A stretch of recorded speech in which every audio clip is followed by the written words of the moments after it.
Now students, सबसे पहले बात करते हैं कि मॉलिक्यूलर फॉर्मूला किसको कहते हैं।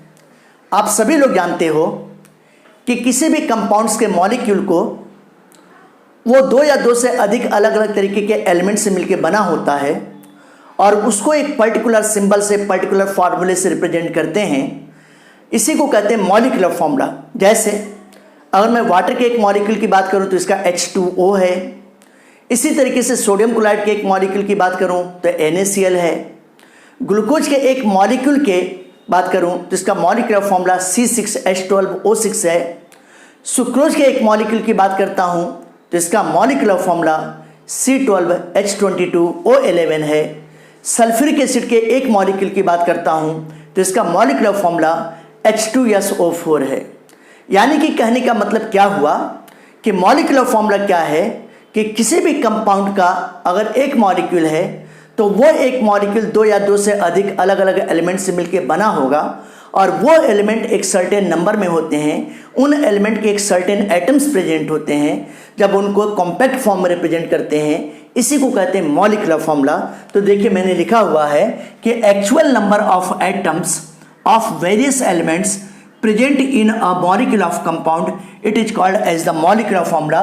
फिर से देखिए, मैंने बोला कि actual number of atoms of various elements present in a molecule of compound is called molecular formula. अब बात आती है कि एम्पिरिकल फॉर्मूला किसको कहते हैं। अगर किसी मॉलिक्यूल में जो भी डिफरेंट टाइप के एलिमेंट्स प्रेजेंट हैं, उनके एटम्स प्रेजेंट हैं, तो अगर इनको हम लोग सिंपलेस्ट मोल रेशियो के फॉर्म में रिप्रेजेंट करते हैं, सिंपलेस्ट एटम रेशियो के फॉर्म में रिप्रेजेंट करते हैं, वो उस मॉलिक्यूल के मॉलिक्यूलर फॉर्मूला का एम्पिरिकल फॉर्मूला कहलाता है।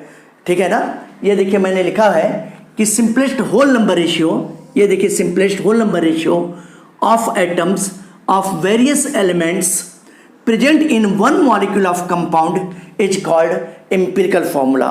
अब मैं आपको डिफरेंट एग्जांपल दूंगा और उन डिफरेंट एग्जांपल से मैं आपको बताऊंगा कि किसी भी मॉलिक्यूल के मॉलिक्यूलर फॉर्मूला को हम लोग एम्पिरिकल फॉर्मूला में कैसे टर्न अप कर सकते हैं, कैसे कन्वर्ट कर सकते हैं, उसकी क्या शर्तें होती हैं।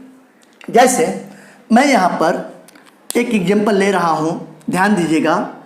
जैसे मैंने यहाँ पे लिया C4H10, ये नॉर्मल ब्यूटेन है। नॉर्मल ब्यूटेन का मॉलिक्यूलर फॉर्मूला C4H10 होता है और इसको मैं कन्वर्ट करना चाहता हूँ एम्पिरिकल फॉर्मूला के फॉर्म में। तो आप देखिए यहाँ पर 4 और 10 है। 4 सबसे कम नंबर, अगर 4 से 4 में डिवाइड करेंगे तो कितना हो जाएगा 1, और 4 से अगर 10 में डिवाइड करेंगे तो कितना हो जाएगा 2.5। फ्रैक्शन में जा रहा है, तो फ्रैक्शन में जा रहा है तो उसको फ्रैक्शन में हम लोग कभी नहीं लिखेंगे। अब हम लोग देखेंगे कि क्या इन दोनों नंबर को किसी और दूसरे नंबर से डिवाइड कर सकते हैं क्या, जिससे होल नंबर के फॉर्म में कन्वर्ट हो जाए। होल नंबर का मतलब डेसिमल में नहीं होना चाहिए। 1 2 3 4 5 6 ये होल नंबर कहलाता है। तो अगर आप C4H10 को हम लोग सिंप्लीफाई करते हैं तो 2 2 जा 4 और 2 5 जा 10, यानी कि ये क्या हो गया, ये आप देखोगे ये C4 मतलब C2 हो गया और H10 का मतलब H5 हो गया। तो इसका एम्पिरिकल फॉर्मूला ब्यूटेन का C2H5 हो गया। जैसे अगर हम लोग बात करते हैं, ये देखिए C3H6, ये क्या है, ये प्रोपीन है। अब 3 सबसे कम नंबर है, 3 1 जा 3 और 3 2 जा 6। 3 से जो था ये भी कैंसिल हो जा रहा है और ये भी कैंसिल हो जा रहा है। तो यहाँ पे हम लोग इसका एम्पिरिकल फॉर्मूला क्या लिखेंगे, इसका एम्पिरिकल फॉर्मूला लिखेंगे CH2 लिखेंगे बेटा। इसी तरीके से अगर हम लोग बात करते हैं, जैसे ग्लूकोज की बात करें C6H12O6, ये इसका मॉलिक्यूलर फॉर्मूला है और मैं इसको एम्पिरिकल फॉर्मूला के फॉर्म में कन्वर्ट करना चाहता हूँ। तो आप देखो यहाँ पे 6 सबसे कम नंबर है। 6 1 जा 6, 6 2 जा 12, 6 1 जा 6। तो ऐसी कंडीशन में 6 से सभी कैंसिल हो जा रहे हैं और होल नंबर के फॉर्म में कन्वर्ट हो जा रहा है, सिंपल होल नंबर। तो इसको मैं कह सकता हूँ CH2O कह सकता हूँ। ये क्या हो गया, ये ग्लूकोज का एम्पिरिकल फॉर्मूला हो गया, CH2O हो गया। इसी तरीके से अगर हम लोग बात करते हैं, जैसे ये C6H6 हो गया, इसको कहते हैं बेंजीन कहते हैं। बेंजीन का मॉलिक्यूलर फॉर्मूला है। अब यहाँ पे आप देखो 6 से जो था ये भी कैंसिल हो जा रहा है, 1 आ जाएगा, 6 से ये भी कैंसिल हो जा रहा है, 1 हो जा रहा है। तो ऐसी कंडीशन में बेंजीन का एम्पिरिकल फॉर्मूला क्या होगा, CH हो जाएगा, ये इसका एम्पिरिकल फॉर्मूला होगा। फिर अगर मैं बात करता हूँ, जैसे एसिटिक एसिड लिख रहा हूँ, एसिटिक एसिड का मॉलिक्यूलर फॉर्मूला CH3COOH है। अब इस मॉलिक्यूलर फॉर्मूला को हम लोग कंडेंस फॉर्म में लिख सकते हैं। कंडेंस फॉर्म का मतलब क्या हुआ कि इस मॉलिक्यूल में जितने भी कार्बन आइटम है सबको एक पास लिखेंगे, जितने भी हाइड्रोजन आइटम्स है सबको एक पास लिखेंगे, जितने भी ऑक्सीजन आइटम्स है बेटा सबको एक पास लिखेंगे। तो एक कार्बन है, कितने होंगे बेटा, 2 कार्बन, तो ये मैंने C2 लिखा। 3 हाइड्रोजन और एक कितने होंगे, 4 हाइड्रोजन, तो यहाँ पे मैंने C2H4 लिखा। और 2 ऑक्सीजन आइटम है, यहाँ पे C2H4O2 हो गया। अब यहाँ पे आप देखो इस पूरे मॉलिक्यूल में 2 सबसे कम नंबर है और इस 2 से सब में डिवाइड करते हैं तो 2 1 जा 2, 2 2 जा 4, 2 1 जा 2, यानी कि सारे के सारे सिंपलेस्ट होल नंबर्स में मोल्स रेशियो में कन्वर्ट हो जा रहे हैं। यानी कि इसको हम लोग कह सकते हैं CH2O कर सकते हैं, ये इसका एम्पिरिकल फॉर्मूला हुआ, ठीक है ना। अब ये देखिए, जैसे मैं यहाँ पे सुक्रोज का फॉर्मूला लिखता हूँ, सुक्रोज का फॉर्मूला हुआ C12H22O11। अब अगर हम लोग यहाँ पे देखें तो सबसे कम नंबर कौन सा है बेटा, 11 है।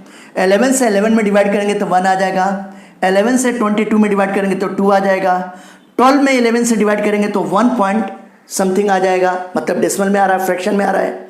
अब देखते हैं कि डेसिमल में जा रहा है तो क्या कोई और नंबर है क्या जिससे सारे के सारे होल नंबर में जो है सिंप्लीफाई हो जाए, कोई भी ऐसा नंबर नहीं है। 2 से नहीं हो रहा है, 3 से नहीं हो रहा है, 4 से नहीं हो रहा है, किसी से नहीं हो रहा है। तो ऐसी कंडीशन में इसका जो मॉलिक्यूलर फॉर्मूला होगा वही एम्पिरिकल फॉर्मूला भी होगा। तो इस सुक्रोज के मॉलिक्यूल का एम्पिरिकल फॉर्मूला C12H22O11 ही होगा। एक और मैं आपको एग्जांपल बताता हूं, जैसे यहां पर देखिए ये सोडियम कार्बोनेट है Na2CO3। अब इस मॉलिक्यूल का अगर हम लोग देखें कि इसका क्या होगा एम्पिरिकल फॉर्मूला, तो यहाँ पे देखिए कार्बन का एक एटम प्रेजेंट है, सबसे कम एटम प्रेजेंट है, सबसे लोवेस्ट नंबर है 1।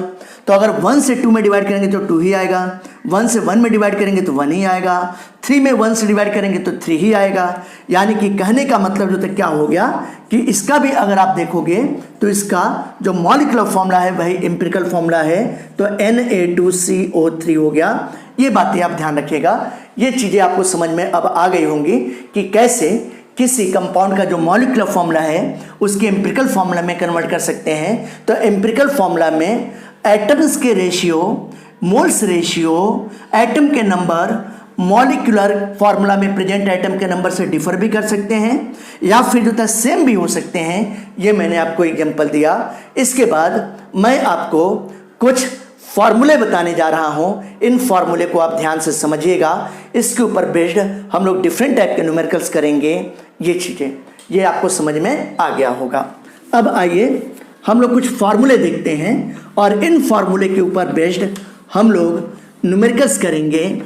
न्यूमेरिकल्स में ये फॉर्मूले यूज में आएंगे। जैसे फर्स्ट फार्मूला मैं आपको बताने जा रहा हूं, और ये फर्स्ट फार्मूला क्या है, मॉलिक्यूलर फॉर्मूला और एम्पिरिकल फॉर्मूला में क्या रिलेशन है। तो अगर हम लोग मॉलिक्यूलर फॉर्मूला की बात करते हैं, ये मॉलिक्यूलर फॉर्मूला जिसको शॉर्ट में मैंने MF लिखा है, ये molecular formula equal to N into empirical formula.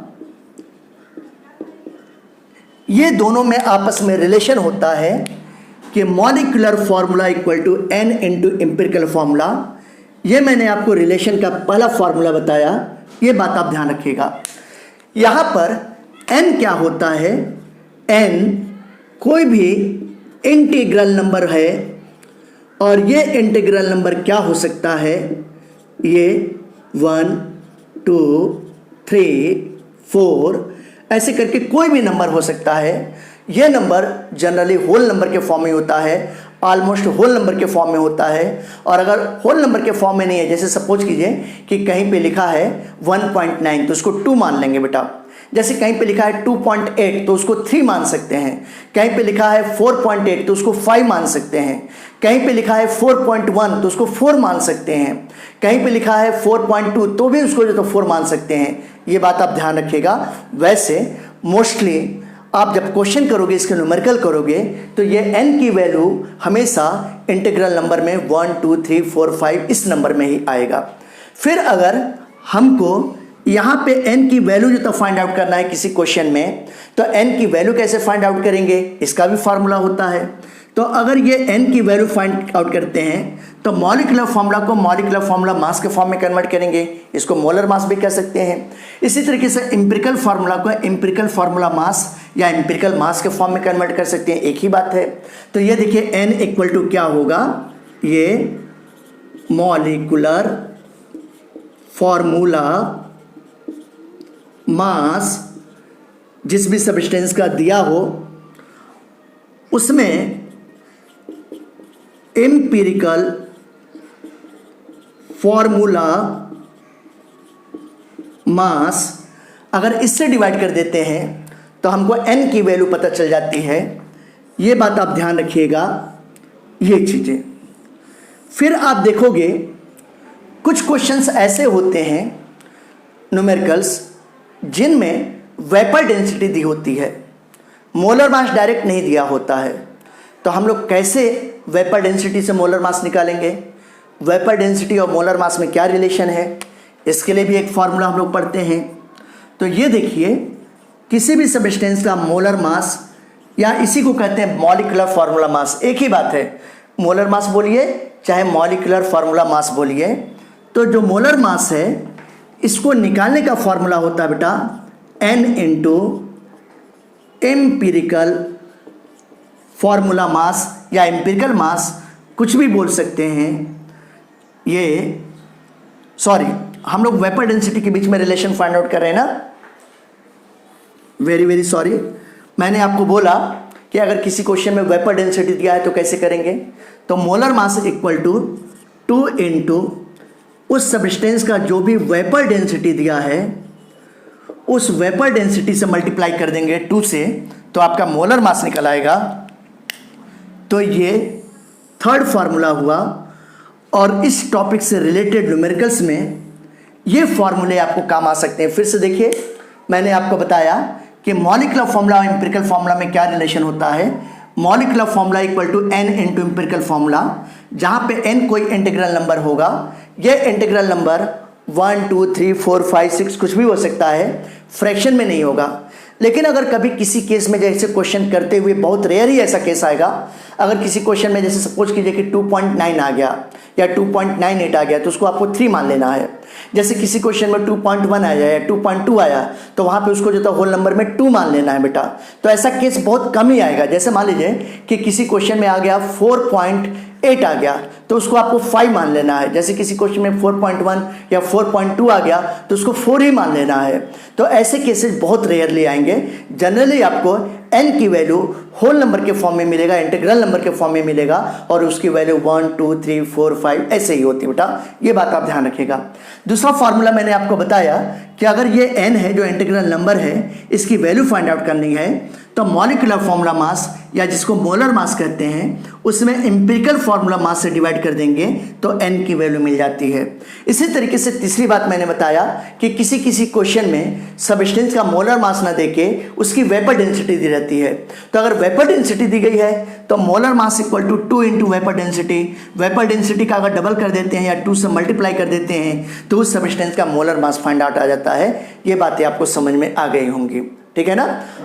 तो आप मेरे YouTube चैनल ऑर्बिटल वर्ल्ड को सब्सक्राइब कीजिए, लाइक कीजिए, शेयर कीजिए, बेल आइकॉन सेट पे टोटल पे सेट कर दीजिए ताकि मेरा नया नोटिफिकेशन आपको मिलता रहे। Okay, thank you.